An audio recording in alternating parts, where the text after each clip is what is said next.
onasi o'lib qolgan. Ularga mehr berib parvarish qilamiz.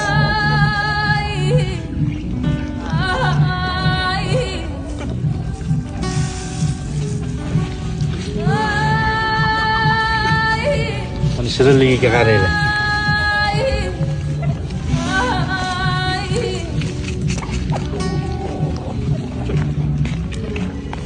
Kecharaning onasi o'lib qolgan, yetim qolib ketdi.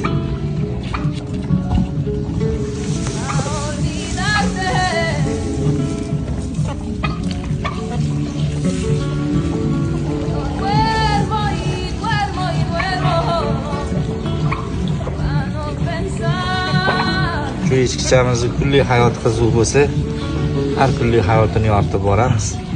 Katta bo'lguncha kuzatib borsanglar agar erinmasdan qo'yib boramiz.